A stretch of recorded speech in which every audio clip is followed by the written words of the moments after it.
Everyone, welcome back to our channel रासायनिक mind. और आज हम स्टार्ट करने वाले हैं अपना topic types of chemical reaction. जैसा कि हमने अपनी पिछली वीडियो में पढ़ा था, हम डिस्कस कर रहे थे टाइप्स ऑफ केमिकल रिएक्शंस के बारे में, और हमने लास्ट वीडियो में दो रिएक्शंस के बारे में डिस्कस किया था, जिनमें से एक थी combination reaction and other one was decomposition reaction. Okay, and आज हम डिस्कस करेंगे डिस्प्लेसमेंट रिएक्शन। लेकिन उसे स्टार्ट करने से पहले हम कुछ क्वेश्चंस डिस्कस करते हैं। यहाँ हमें एक्टिविटी दी गई है, take about 2 gram of barium hydroxide in a test tube, add 1 gram of ammonium chloride and mix with help of a glass rod. Touch the bottom of the test tube with your palm and what do you feel? Is this an exothermic or endothermic reaction? तो यहाँ पे हमें discuss करना है कि किस type की reaction है। तो सबसे पहले हम अपनी केमिकल रिएक्शन लिख लेते हैं। बेरियम हाइड्रोक्साइड का फॉर्मूला क्या होता है? BaOH2, but it usually contains 8 molecules of water. तो इसके पास कुछ वाटर मोलिक्यूल्स होते हैं। Then it is mixed with ammonium chloride. Ammonium chloride means NH4Cl. जब हम इन दोनों को एक टेस्ट ट्यूब में डाल के ग्लास रोड से स्टिर करेंगे तो ये क्या फॉर्म करेगा? ये फॉर्म करेगा बेरियम क्लोराइड, और ये भी हमारा हाइड्रस होगा। तो इसके पास 2 molecules of H2O प्रेजेंट होंगे, plus it will form ammonia and water molecules. Okay, तो ये हमारी रिएक्शन होगी। तो जो ये हमारा बेरियम क्लोराइड है, ये एक सॉलिड कंपाउंड फॉर्म हो जाएगा।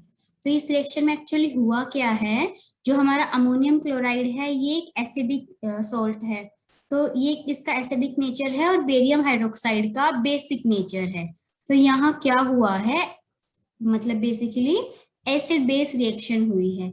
तो एसिड और बेस दोनों एक दूसरे को न्यूट्रलाइज करेंगे, और उन्होंने एक सोल्ट फॉर्म किया है बेरियम क्लोराइड, और साथ में अमोनिया और वाटर मोलिक्यूल्स दिए हैं। तो एसिड बेस रिएक्शन में मतलब हुआ क्या है, इसने कुछ हीट एब्सॉर्ब की है। मतलब यहाँ जो रिएक्शन हुई है उसमें जो हीट है वो रिएक्टेंट की तरह काम किया है। फिजन होने के बाद अगर हम टेस्ट ट्यूब के बॉटम को टच करते हैं अपने पाम से तो हमें ठंडा फील होगा, मींस जो हमारा रिएक्शन मिक्सचर है वो कूल हो गया है। तो ये क्या शो करता है, वो कूल क्यों हुआ है? क्योंकि जो हमारा रिएक्शन मिक्सचर है उसमें खुद की कोई एनर्जी थी, बट रिएक्शन के दौरान एनर्जी की जरूरत पड़ी, तो वो एनर्जी एब्जॉर्ब हो गई और जो रिएक्शन मिक्सचर है उसका टेम्परेचर डाउन हो गया, तो इसीलिए वो हमें कूल फील होगा।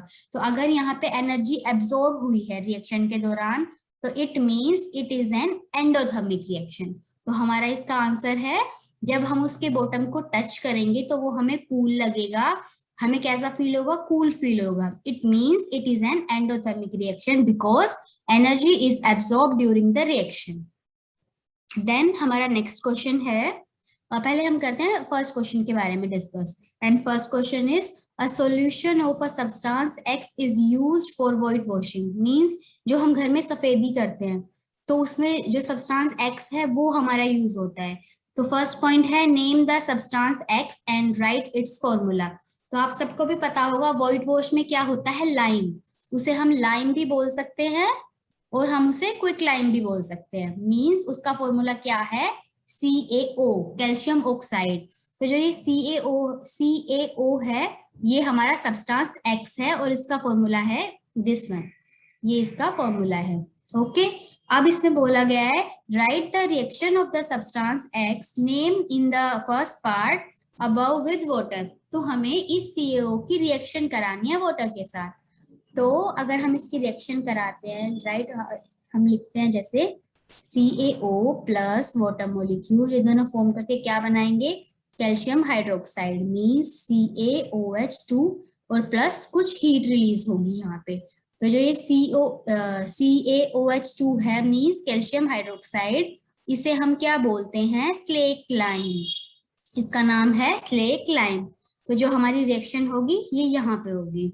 Then the second question is, why is the amount of gas collected in one of the test tube in activity 1.7 double of the amount collected in the other one? Okay, तो जो हमारी activity 1.7 है वो ये है। तो ये क्या है? Electrolysis of water. तो यहाँ क्या हो रहा है, इस रिएक्शन में वाटर का इलेक्ट्रोलिसिस हो रहा है, मतलब इलेक्ट्रिसिटी की प्रेजेंट में हमारा वाटर डिकम्पोज हो रहा है। तो जो इसकी रिएक्शन होगी वो होगी H2 प्लस O2।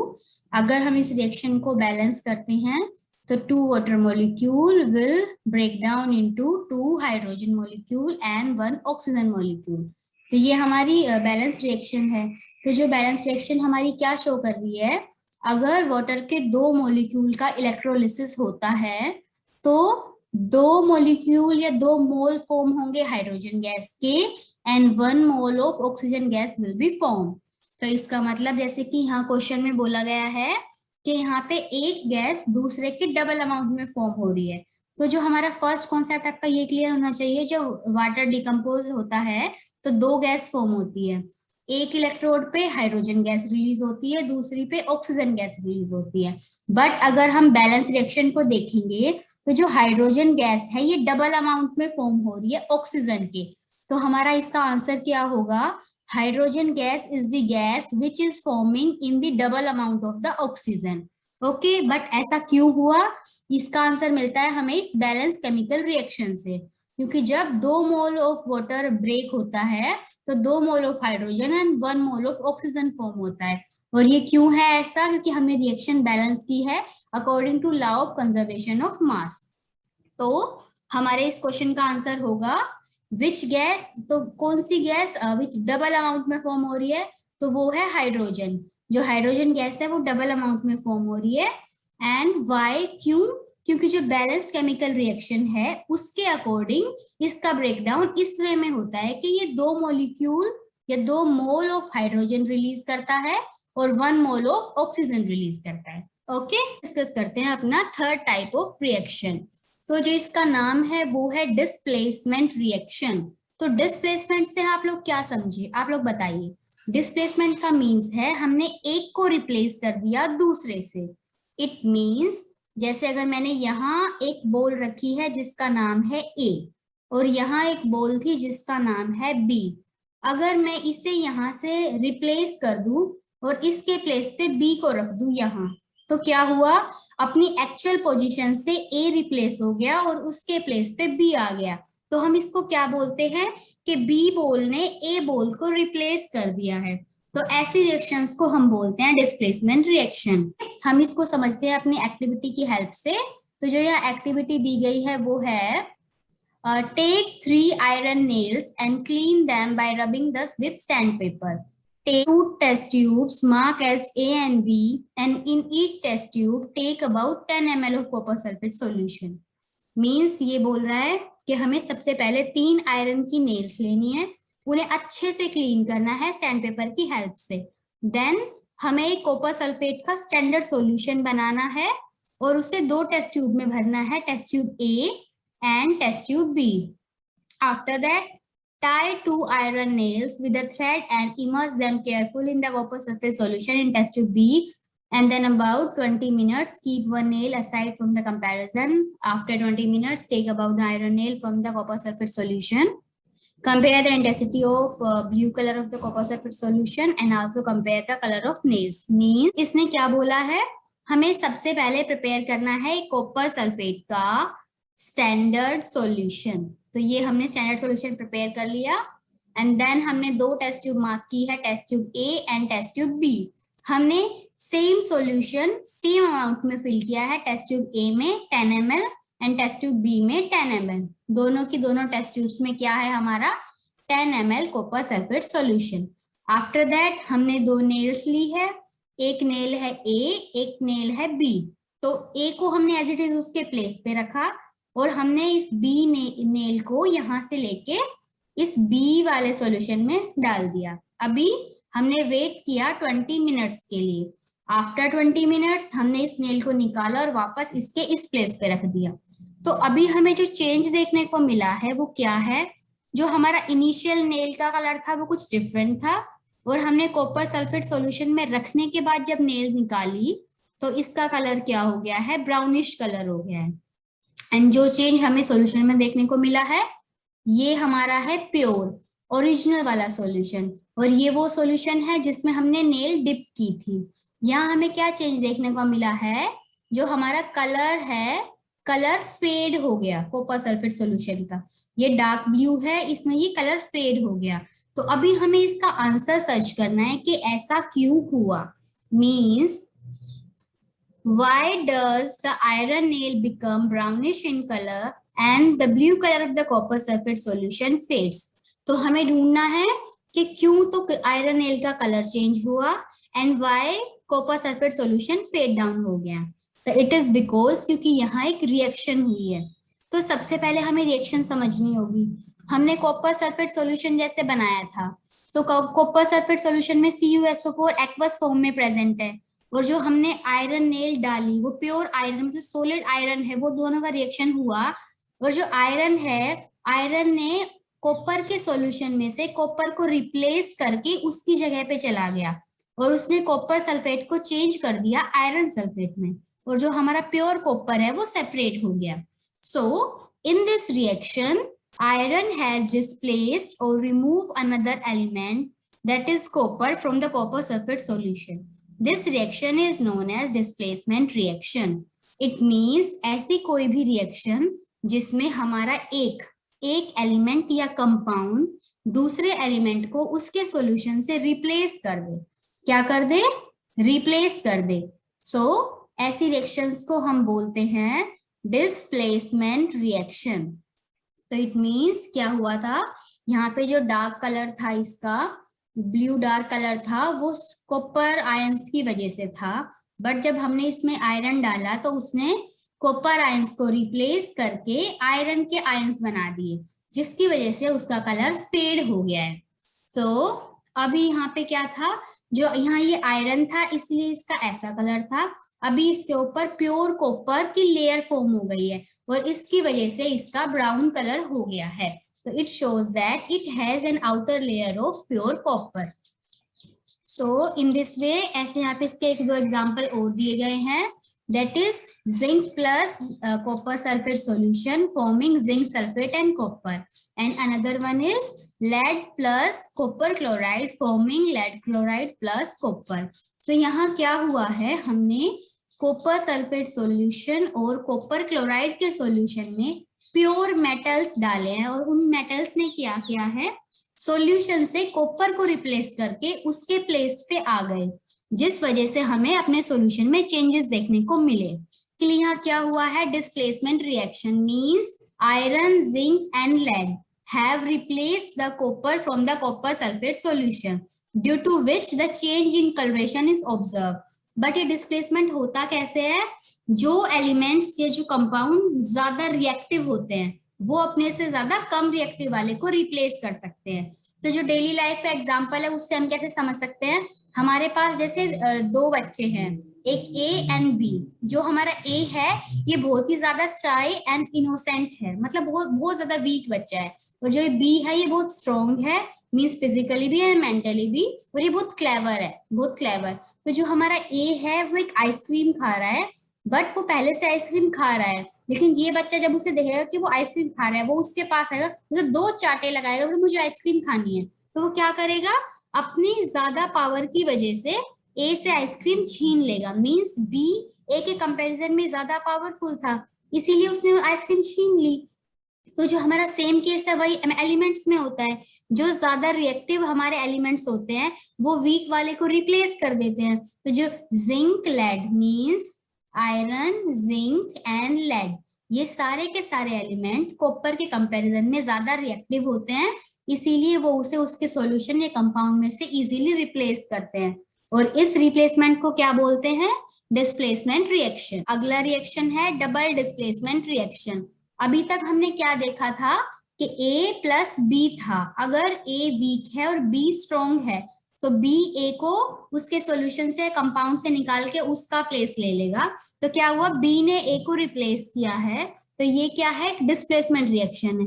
अगर ऐसा हो, हम दो कंपाउंड्स ले A प्लस B और दोनों एक दूसरे को रिप्लेस कर दें, मीन्स दोनों एक दूसरे की पोजीशन ले ले, तो क्या होगा, ये एक्सचेंज हो जाएगा एक दूसरे के साथ, और ऐसी रिएक्शंस को हम बोलते हैं डबल डिस्प्लेसमेंट रिएक्शन। तो इसे हम कैसे समझ सकते हैं, जैसे यहाँ पे एक एक्टिविटी दी गई है, take about 3 ml of sodium sulfate solution in a test tube In another test tube, take 3 ml of barium chloride solution, mix both solution and observe the change. तो हमने क्या किया, यहाँ पे हमने सबसे पहले लिया है सोडियम सल्फेट का सॉल्यूशन, देन बेरियम क्लोराइड का सॉल्यूशन, हमने दोनों को मिक्स किया। तो यहाँ क्या था, जो सोडियम आयन थे वो सल्फेट आयन के साथ कंबाइन थे और जो बेरियम था वो क्लोराइड के साथ कंबाइन था, बट इन दोनों ने एक्सचेंज कर लिया है। आयरन अभी क्लोराइड के साथ सॉरी सोडियम अभी क्लोराइड के साथ चला गया है और सल्फेट अभी बेरियम के साथ चला गया है। तो इन्होंने क्या फॉर्म किया, barium sulphate and sodium chloride, means यहाँ पे कंप्लीट एक्सचेंज हो गया है आयंस का। तो एक्सचेंज हुआ मींस दोनों ने एक दूसरे को रिप्लेस किया है। तो ऐसी रिएक्शंस को हम बोलते हैं double displacement reaction. And generally क्या होता है, इनमें प्रेसिपिटेट्स फॉर्म होते हैं। जैसे कि यहाँ एग्जांपल दिया गया है, you will observe that white substance which is insoluble in water in form and substance form known as precipitate and the reaction are known as precipitation reaction। means reaction जिसमें हम दो सब्सटेंस को या फिर दो कंपाउंड्स को mix करते हैं एक दूसरे के साथ और दोनों मिक्स होके एक ऐसा कंपाउंड बनाते हैं जो हमारा सॉल्यूशन में सोल्यूबल होता है और एक कंपाउंड ऐसा जो इनसोल्यूबल होता है। तो जो हमारा इनसोल्यूबल सॉलिड सब्सटेंस फॉर्म होता है उसे हम बोलते हैं precipitate. Okay, and the reaction is known as precipitation reaction. तो इस रिएक्शन में क्या हुआ है, जो हमारा बेरियम सल्फेट फॉर्म हुआ है वो एक सॉलिड कंपाउंड है, तो यहाँ क्या हुआ है, ये प्रेसिपिटेट है और इस रिएक्शन को हम क्या बोल सकते हैं, प्रेसिपिटेशन रिएक्शन। बट आप लोगों को कंफ्यूज नहीं होना है, मींस डबल डिस्प्लेसमेंट में और प्रेसिपिटेशन में मींस कहीं एक दूसरे के साथ कंफ्यूज हो जाए। सिर्फ फर्क इतना है, कोई भी ऐसी रिएक्शन जहाँ पे A प्लस बी दो कंपाउंड मिक्स होके and C plus D form कर रहा है जिनमें से एक कंपाउंड है सॉलिड, ये सॉलिड फॉर्म हुआ है तो इसे हम बोलते हैं precipitate and the reaction is known as precipitation. जो डबल डिस्प्लेसमेंट है वो भी सेम है, बस फर्क कितना है, A और B का एक्वस सॉल्यूशन लेते हैं हम, ऐसे डायरेक्टली यूज नहीं करते, उनका एक्वस सॉल्यूशन, दोनों के दोनों कंपाउंड सोल्यूबल फॉर्म में प्रेजेंट है, दोनों के एक्वस सॉल्यूशन को मिक्स करेंगे और उसके बाद कोई कंपाउंड फॉर्म होगा। एंड इसमें क्या होगा, एक दूसरे के आयंस को एक्सचेंज कर लेंगे, दोनों के आयन एक दूसरे के साथ इंटरचेंज हो गए हैं, तो जो नए कंपाउंड फॉर्म हुए हैं, तो इस रिएक्शन को हम बोलते हैं double displacement, means they have exchanged their ions with each other. So ऐसे रिएक्शन को हम बोलते हैं डबल डिस्प्लेसमेंट रिएक्शन, जो कि यहाँ दिया भी गया है। A such reaction in which there is an exchange of ion between the reactant are called double displacement reaction। तो आई होप आप ये लोग अच्छे से समझ गए होंगे। एक्टिविटी दी गई है, एक्टिविटी है 1.2 रिकॉल एक्टिविटी। तो इसमें क्या है, इसने क्या पूछा है, इसमें बोला है where you have mixed the solution of lead nitrate and potassium iodide। तो बेसिकली हमें इसमें क्या करना है, हमें लेड नाइट्रेट और पोटेशियम आयोडाइड की सॉल्यूशन मींस एक्वस सॉल्यूशन को एक दूसरे के साथ मिक्स करना है। तो हम क्या करते हैं, यहाँ लेड नाइट्रेट और पोटेशियम आयोडाइड की रिएक्शंस को लिख लेते हैं। तो जो हमारा लेड नाइट्रेट है, लेड नाइट्रेट का फॉर्मूला है PbNO3 twice plus potassium iodide का फॉर्मूला क्या होता है, Ki। They will react together and form lead iodide means PbI2 plus it will form potassium nitrate. तो ये हमारी रफ रिएक्शन है कि जब लेड नाइट्रेट और पोटेशियम आयोडाइड रिएक्ट करते हैं तो वो लेड आयोडाइड और पोटेशियम नाइट्रेट फॉर्म करते हैं।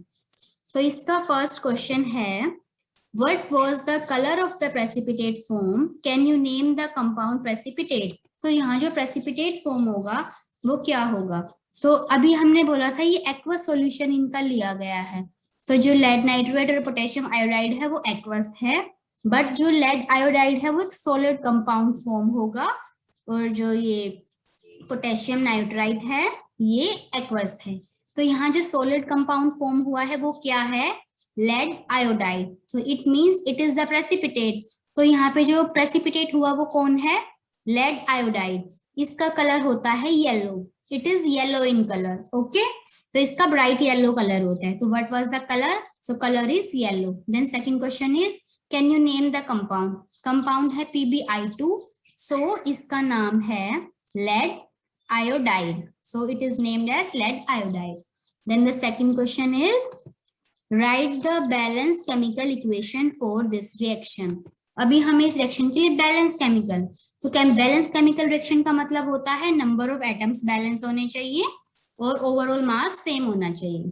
तो यहाँ पे जो इसकी स्टेट्स है वो पहले से लिखी हुई है। तो अगर हम देखें तो जो हमारा रिएक्टेंट है इसमें एक लेड एटम है, यहाँ पे एक लेड एटम है, लेकिन यहाँ नाइट्रेट दो है, नाइट्रेट आयन, और जो हमारा प्रोडक्ट है उसमें सिर्फ एक नाइट्रेट आयन है।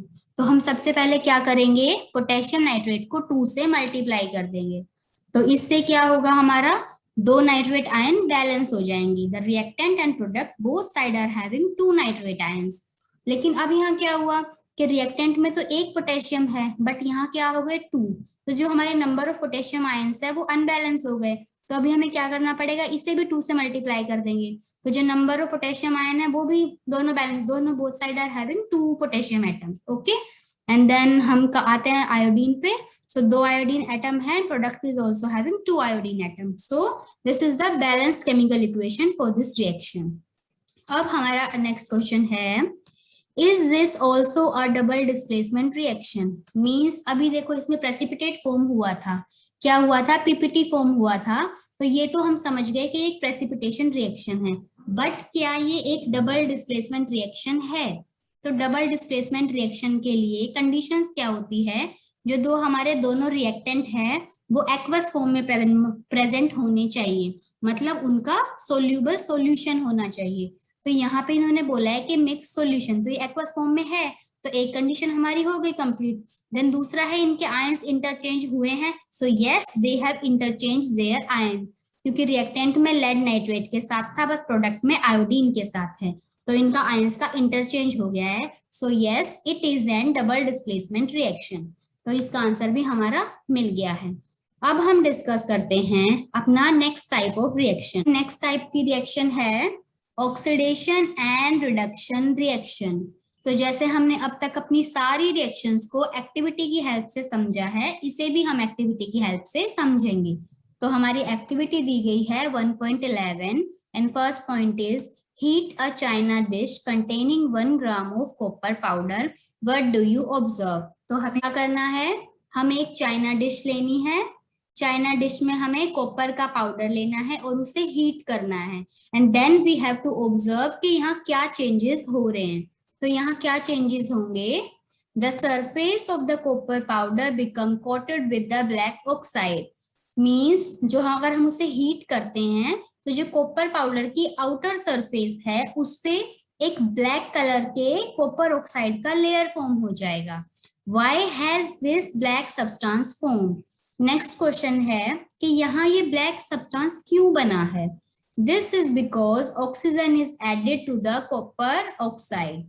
यह क्यों हुआ है कि यहाँ कॉपर ऑक्साइड फॉर्म हो गई है। तो अगर मैं आपको सिंपल लैंग्वेज में समझाऊं तो यहाँ क्या हुआ है, ओरिजिनल कॉपर होता है, कॉपर का ब्राउनिश कलर होता है, तो उसका ओरिजिनल कलर ब्राउनिश था, लेकिन जब हमने इसे हीट किया एयर की प्रेजेंस में तो यहाँ क्या हुआ, इसका रिएक्शन हो गया एयर के साथ, तो कॉपर के अंदर ऑक्सीजन ऐड हो गया और इसने बनाया कॉपर ऑक्साइड। तो जो कॉपर ऑक्साइड है उसका कलर होता है ब्लैक। तो क्या हुआ, हीट करने पे धीरे धीरे हमारा कॉपर पाउडर था उसकी आउटर लेयर ब्लैकिश कंपाउंड में कन्वर्ट हो गई। तो जो ये ब्लैकिश इसकी आउटर लेयर है ये किस वजह से हुई, क्योंकि यहाँ कॉपर ऑक्साइड फॉर्म हो गया और उसका कलर होता है ब्लैक। तो इस रिएक्शन की वजह से यहाँ पे कॉपर के अंदर ऑक्सीजन एड अप हो गई है। Then next step is if hydrogen gas is passed over this heated material, the black coating on the surface turns brown as the reverse reaction take place. Means क्या हुआ है, हमने इसे heat किया था ऑक्सीजन की प्रेजेंस में, तो कॉपर में ऑक्सीजन ऐड होने की वजह से कॉपर ऑक्साइड बना और इसका ब्लैक कलर फॉर्म हो गया। बट अगर हम यहाँ हाइड्रोजन गैस पास करते हैं तो ये हाइड्रोजन क्या करती है, इस ऑक्सीजन को रिमूव कर लेगी और अगेन कॉपर फॉर्म होगा और वाटर मॉलिक्यूल फॉर्म हो जाएगा। तो ये अगेन कॉपर है, तो अगेन इसका कलर किस में वापस ब्राउन में टर्न हो जाएगा। तो क्या हुआ, यहाँ पे एक रिवर्स रिएक्शन हुई। तो अब हमें सिर्फ ये समझना है कि ये addition of oxygen and removal of oxygen, इसे हम स्पेसिफिकली क्या बोलते हैं। तो यहाँ दिया गया है, if a substance gain oxygen during a reaction it is said to be oxidized। अगर किसी भी सब्सटेंस की रिएक्शन हो रही है और उसमें ऑक्सीजन ऐड हो जाती है तो हम बोलते हैं कि वो जो हमारा सब्सटेंस है वो ऑक्सीडाइज्ड हो गया है। If a substance lose oxygen during a reaction it is said to be reduced. तो अगर किसी कंपाउंड की रिएक्शन हो रही है और उस दौरान उसमें से ऑक्सीजन को हम रिमूव कर देते हैं तो उसको हम बोलते हैं कि जो हमारा कंपाउंड है वो रिड्यूस्ड हो गया है। तो ऐसा ही क्या हुआ था, during this reaction 1.29 oxygen oxide is losing oxygen and being reduced, hydrogen is gaining and it is being oxidized. In other words, one reactant get oxidized while the other get reduced during a reaction. Such reactions are known as oxidation reduction reactions or redox reaction. तो simple words में हम आपको कैसे समझा सकते हैं, अगर कोई कंपाउंड है उसमें ऑक्सीजन ऐड अप हो रहा है, अगर ऑक्सीजन ऐड हो गया तो हम इस रिएक्शन को बोलते हैं ऑक्सीडेशन, और इसको क्या बोलेंगे, हमारा सब्सटेंस ऑक्सीडाइज्ड हो गया है। तो ये क्या है, ऑक्सीडाइज्ड सब्सटेंस। अगर कोई ऐसी रिएक्शन है जिसमें रिएक्शन के दौरान ऑक्सीजन रिमूव हो गया इसमें से, तो हम उसे बोलते हैं reduction reaction and the substance is reduced. तो ऐसा ही है, कोई रिएक्शन है जिसमें ऑक्सीडेशन और reduction, oxidation and reduction both are occurring together, तो उसे हम बोलते हैं ऑक्सीडेशन रिडक्शन रिएक्शन। जैसे क्या हुआ है, यहाँ पे जो कॉपर ऑक्साइड है इसमें ऑक्सीजन था और इस रिएक्शन में वो प्योर कॉपर में फॉर्म हो गया, तो यहाँ पे ऑक्सीजन क्या है, ऑक्सीजन रिमूव हुआ है, ऑक्सीजन रिमूव हुआ है तो ये क्या है, रिडक्शन रिएक्शन है।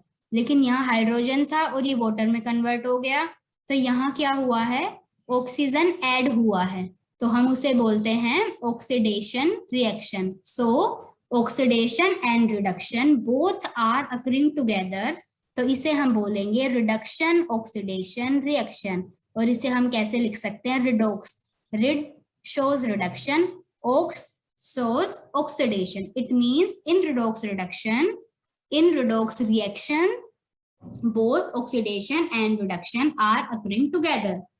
तो ऐसे ही इसके एक और एग्जांपल दिया गया है यहाँ पे, zinc oxide plus carbon converting into pure zinc and carbon monoxide and then MnO2 plus HCl forming MnCl2 plus water and chlorine molecules. तो यहाँ is oxidized to carbon monoxide and zinc oxide is reduced to zinc. तो क्या हुआ, जो carbon है, carbon में oxygen add हो गया है और जिंक ऑक्साइड में से ऑक्सीजन रिमूव हो गया है। सिमिलरली जो हमारा MnO2 है उसमें क्या हुआ है, वो MnO2 से MnCl2 में कन्वर्ट हुआ है, तो ऑक्सीजन रिमूव हुआ है, वाइल जो HCl है वो वाटर में कन्वर्ट हुआ और Cl2 में कन्वर्ट हुआ, तो उसमें HCl में प्लस ऑक्सीजन मॉलिक्यूल्स ऐड हो गए हैं और वो किस में कन्वर्ट हो गया है, वाटर मॉलिक्यूल्स में। तो इन दोनों रिएक्शंस में भी यहाँ क्या हो रहा है, oxygen and reduction both are occurring together. So दोनों के दोनों एग्जांपल हैं रिडॉक्स रिएक्शंस के। दिया गया है, we can say that if a substance gain oxygen or lose hydrogen during a reaction it is oxidized. If a substance lose oxygen or gain hydrogen during a reaction it is known as oxidized.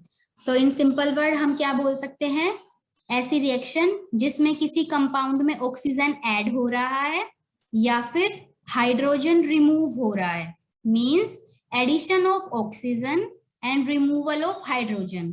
इस reaction को हम क्या बोलते हैं, oxidation. तो oxidation को हम oxygen की टर्म्स में भी बता सकते हैं और हाइड्रोजन की टर्म्स में भी बता सकते हैं। अगर ऑक्सीजन ऐड हो रहा है या हाइड्रोजन रिमूव हो रहा है तो हम इसे बोलते हैं ऑक्सीडेशन।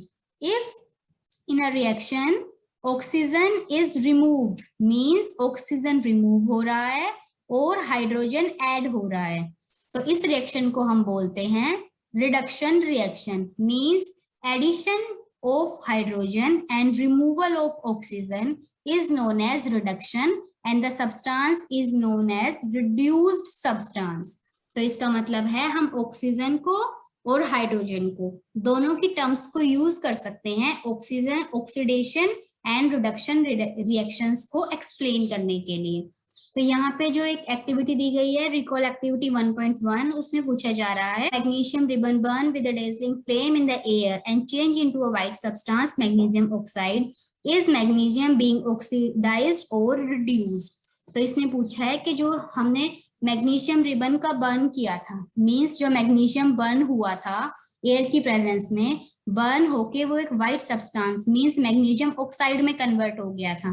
तो यहाँ पे मैग्नीशियम ऑक्सीडाइज्ड हुआ है या रिड्यूस्ड हुआ है? तो बेसिकली रिएक्शन में हुआ क्या है, magnesium combined with oxygen and form magnesium oxide. तो मींस यहाँ पे क्या हुआ है, एडिशन ऑफ ऑक्सीजन हुआ है, ऑक्सीजन एड अप हुआ है। अगर ऑक्सीजन एड अप हुआ है तो ये रिएक्शन कैसी है, ये रिएक्शन है ऑक्सीडेशन, ये रिएक्शन ऑक्सीडेशन है। और जो हमारा मैग्नीशियम क्या हुआ है, मैग्नीशियम ऑक्सीडाइज्ड हुआ है। तो so our answer is magnesium is combined with oxygen. It means oxygen is added to magnesium. So the reaction is oxidation and magnesium is oxidized in this reaction. So आज हमने क्या किया है, आज हमने अपने सारे टाइप्स ऑफ रिएक्शन कंप्लीट किए गए हैं। हमारे पास 5 टाइप्स ऑफ केमिकल रिएक्शन है। First one is combination, second one is decomposition, third one is displacement reaction, and fourth one is double displacement, and last but not least is redox reaction. It means reduction and reduction both are occurring together. तो आज के लिए बस इतना ही। Next chapter में हम आगे discuss करेंगे इन सभी रिएक्शंस को अपनी एवरीडे लाइफ में देखेंगे हम कि कैसे ये हमारी एवरीडे लाइफ से कनेक्टेड है। आप सबको मेरा समझाया हुआ अच्छे से समझ आया होगा। So if you really like my video or my material, kindly like, share and subscribe our channel. Thank you so much.